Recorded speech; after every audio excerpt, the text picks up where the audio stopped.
Hello, everybody, and welcome to this week's edition of SMSC. So today, guys, we're going to be focusing on Windrush Day. I'd like to know how many of you have heard of this day before. And today we're going to be learning about what the day is, the history behind it, and what it means for us today. So Windrush Day is today, the 22nd of June, and this is to mark the arrival of hundreds of West Indians to the UK aboard the Empire Windrush, which is the name of the ship that transported these hundreds and hundreds of people into the UK. So we're going to be exploring why that happened, what happened when these people arrived to the UK, the impact and the lasting legacy, really. And I must give credit to colleague Genevieve Bent, who has kindly shared this PowerPoint that she created on the TES website. So thank you ever so much. So we're going to be exploring migration. So we're going to be looking at what, why, where, and when. And talking about really the Windrush generation. Have you heard of them before? Who are they? What are they? What does it mean? And why do they matter? So let's look at who are they. So the Windrush generation were a group of people from the Caribbean who were called by the British government to work and live in the UK. They arrived in Essex, Tilbury, aboard the Empire Windrush on the 22nd of June in 1948. Now think about that year, guys, 1948. What was going on in the UK? What did the UK look like? What was the population like? So there were around 800 young Caribbean men and women who all arrived with dreams and goals for their mother country. Think about it. Why did they believe that the UK was their mother country? Now, these are people from the Caribbean, you know, on the other side of the world. So why do they think of the UK as their mother country?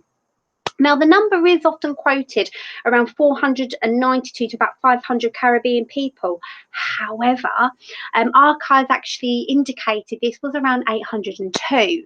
Now, the reason being, guys, why there isn't a specific number is because no one kept count. These people were invited to come here, to work here, because we needed people on this land. And it was due to being succeeding and, you know, after the turmoil of World War I and World War II. So we needed people, they came over, and we weren't really fussed about passports, we wasn't fussed about immigration documents, we just wanted bodies, really. And I have family who were who are descendants of the Windrush generation, and they said that people would come over on other people's passports. So the people coming over didn't even have a passport to get into this country. They would go on their brothers or their sisters, and if they had children, they would all be kind of under one family passport. Therefore, there's this kind of sketchiness around how many people actually came, because it was never kept count of. So this is a picture of the Windrush generation, the people travelling aboard the Windrush Empire ship coming into Essex, Tilbury. Now think about what it must have been like for these people leaving the Caribbean, which I think many of us in the UK we'd do the opposite. We'd want to get on a boat to go to the Caribbean and live there. No, I certainly would, to enjoy the beautiful islands and the beautiful weather. But these are people, you know, really wanting to come to the UK to work here. So let's continue. So why was it? Up until the early 1960s, many of the Caribbean islands and countries in Africa, Asia, and around the world were under British colonial rule, which is what we looked at last week.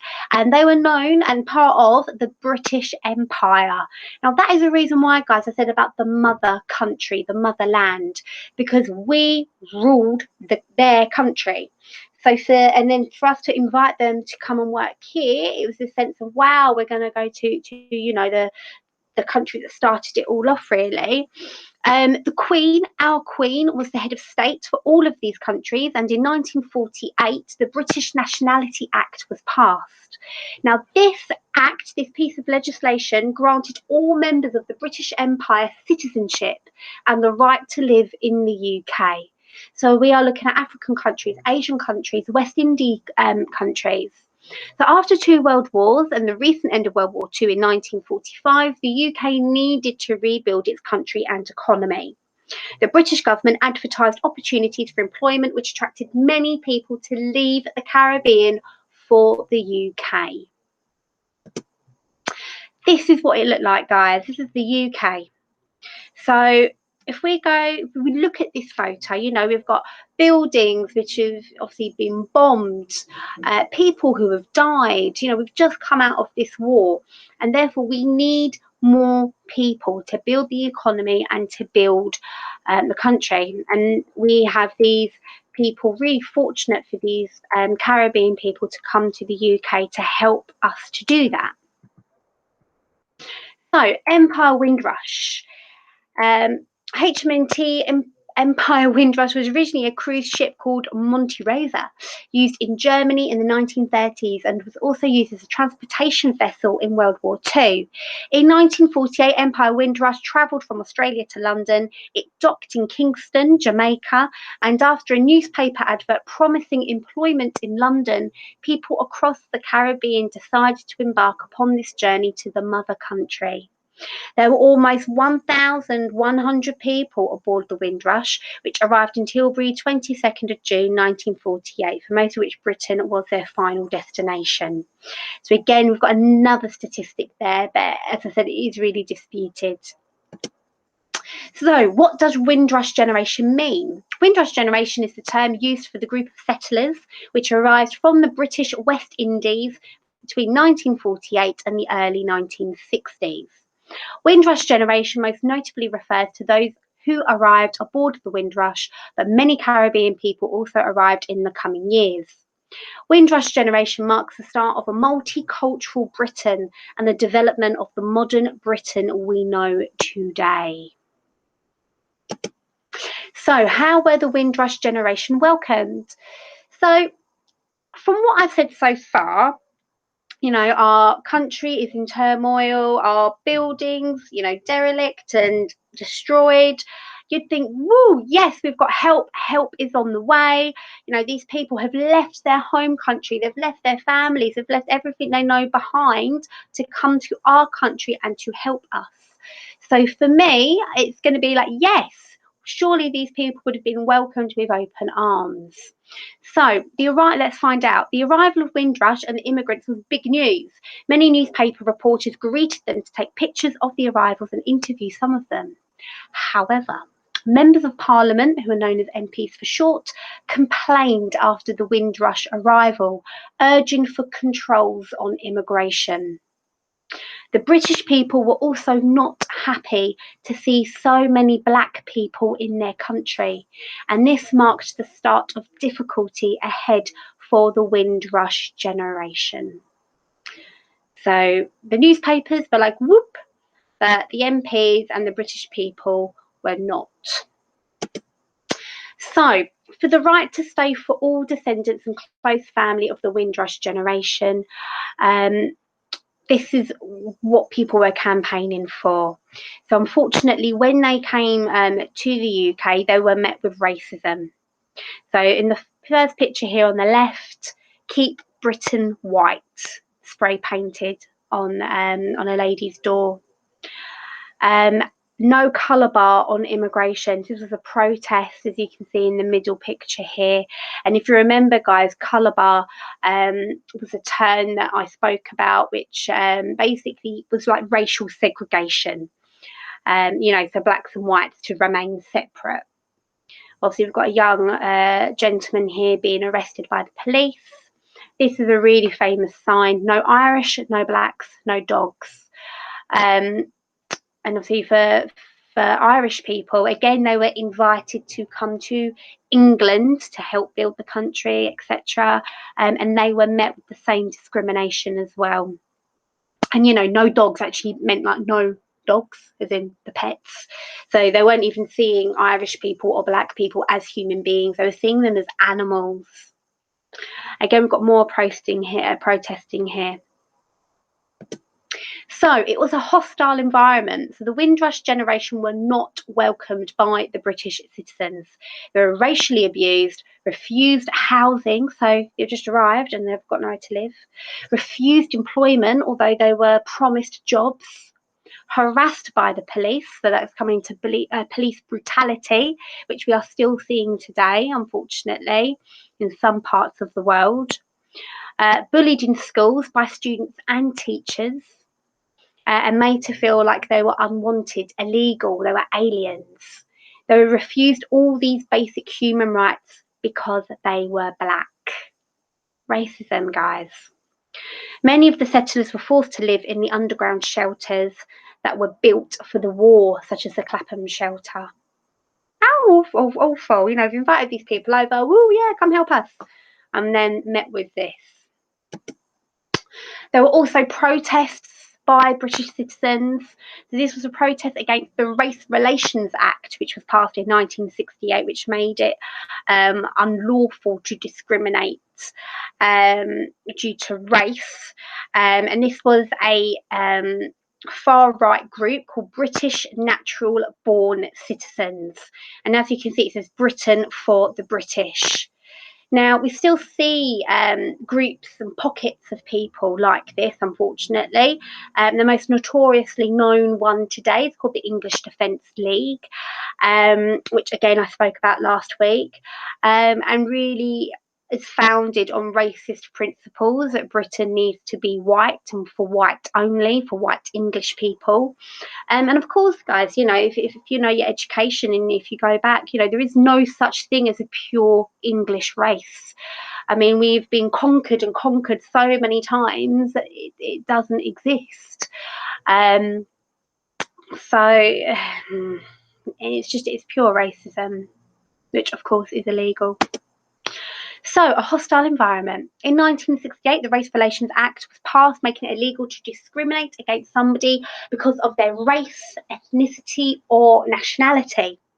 This was followed on from the Race Relations Act of 1965, which only addressed discrimination in public places.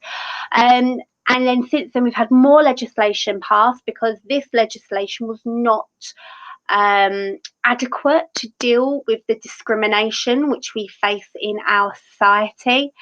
There's been countless and countless of legislation passed, guys, following on from the Stephen Lawrence murder in 1990, and then we've also seen the Equality Act of 2010.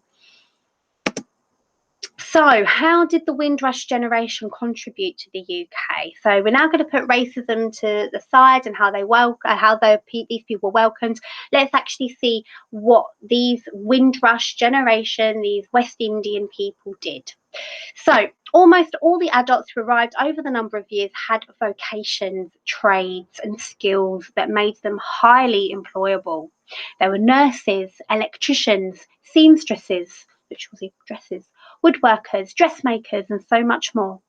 After the Race Relations Act of 1968, they were able to find more employment, particularly in London, which had become increasingly diverse, and the economy began to grow once more.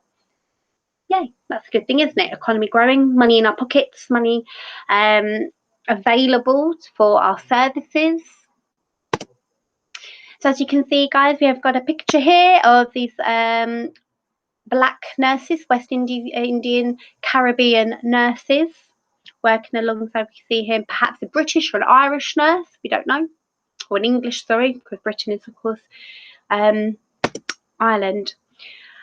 We can see here some Caribbean men here working on shoes, working on industry. So their impact. So despite the hardships and struggles they faced, the resilience, optimism, and perseverance. Sorry, brain went dead there. Some of the core values that they had a really, really huge impact on British society.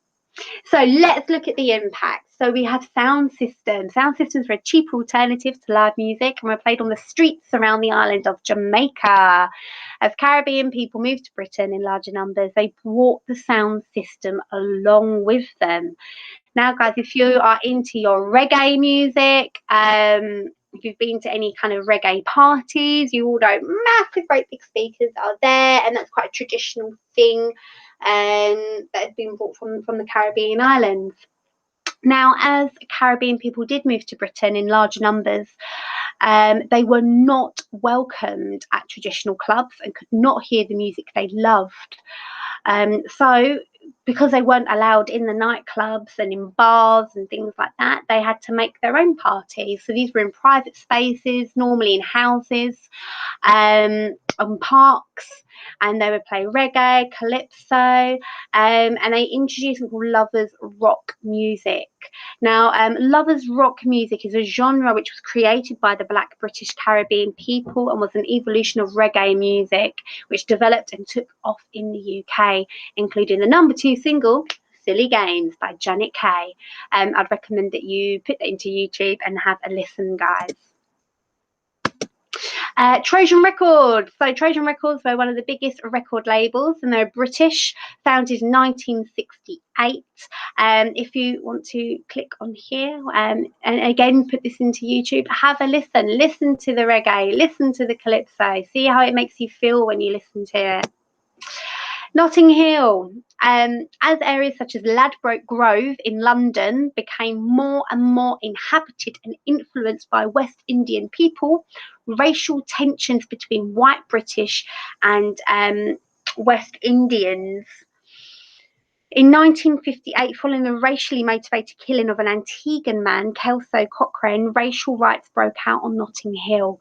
So there were tensions between white British and West Indian people, which of course was not good at all. And these were called the 1958 Notting Hill riots.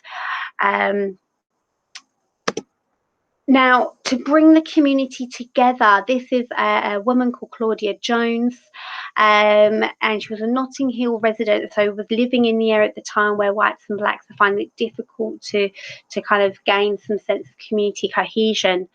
And she wanted to recreate a smaller scale version of the Trinidadian Carnival, which is now famous as the Notting Hill Carnival. This was to try to bring together different communities of London, to put aside any race differences and just to kind of accept one another and just try and find some common ground. May that be through music, may that be through food, may that be through clothing. So what started off as a small scale and indoor carnival party has now grown into one of the biggest, or the biggest, street festival in Europe. And of course, we're talking about Notting Hill Carnival.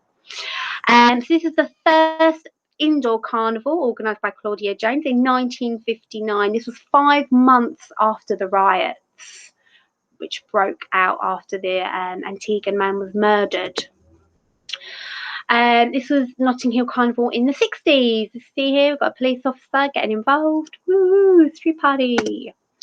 Here, some more.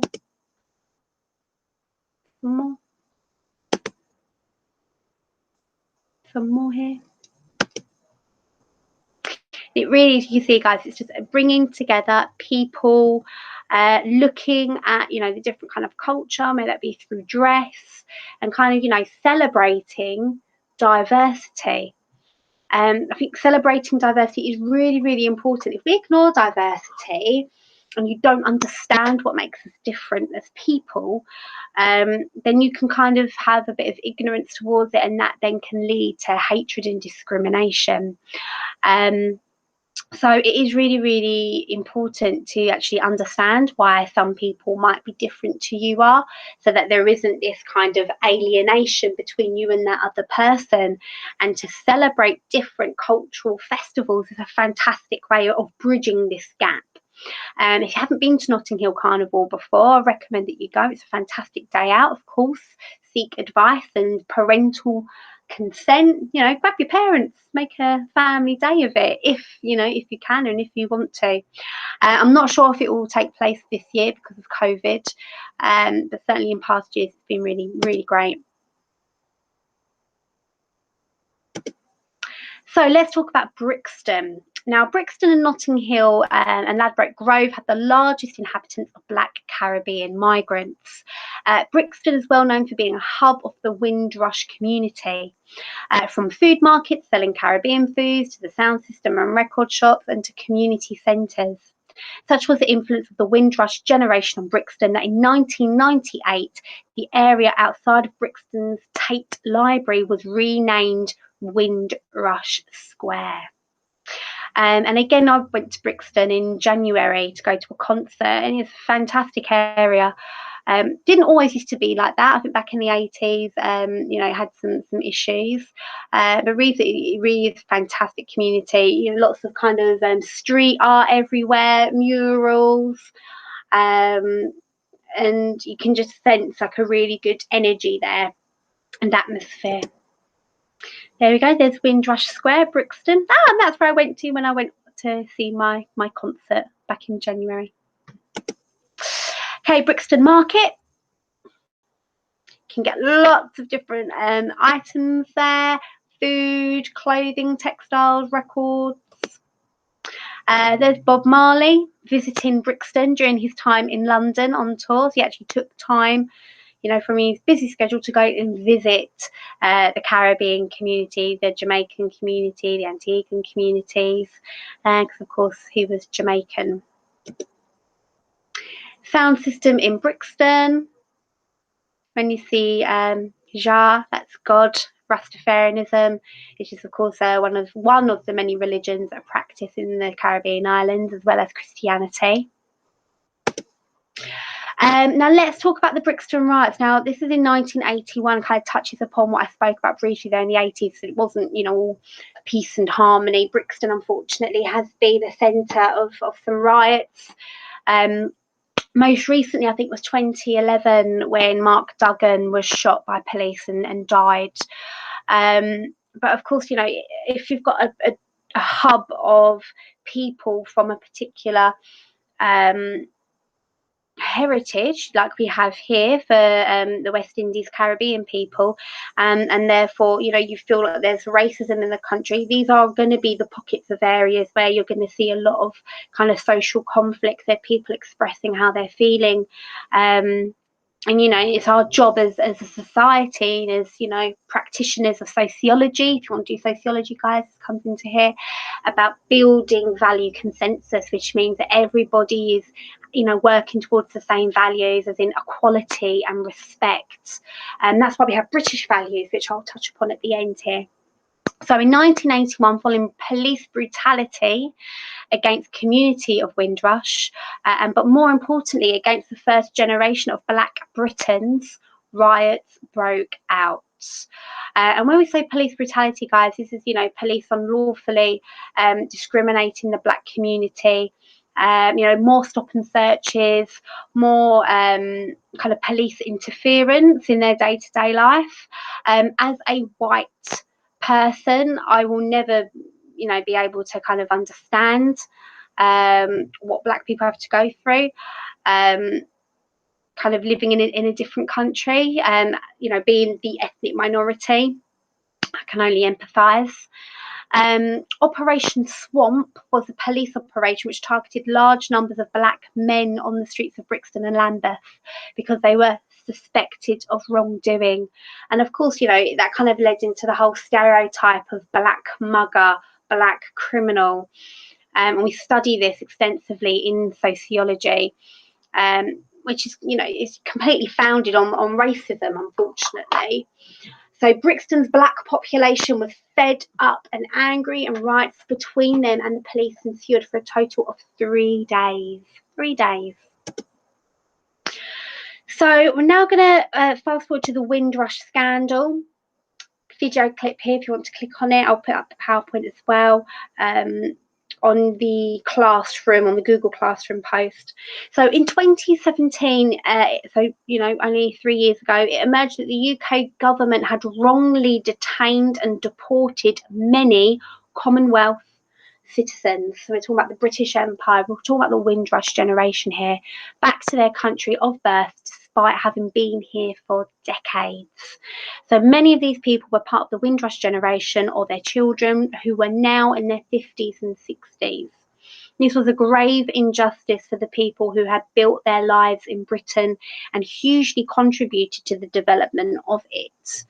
So imagine, guys, imagine, you know, your parents had come here in the Windrush generation 1948 as nurses, as doctors, to help build the country back to normality after World War II. And then in, I don't know, 2015, 2016, you get a letter through the post saying, oh, you're being deported to Jamaica. You may have never, ever set foot on Jamaica before in your life. You've got no idea what it's like there. You've got no family. You've got no friends there. And you're being told that you are not a citizen of this country, of the UK, and that you've got to go back to the West Indies. Yeah, I can't even begin to imagine how, you know, how you must feel. You know, you might have a job here. You may have, you know, built your home here, house, your own children.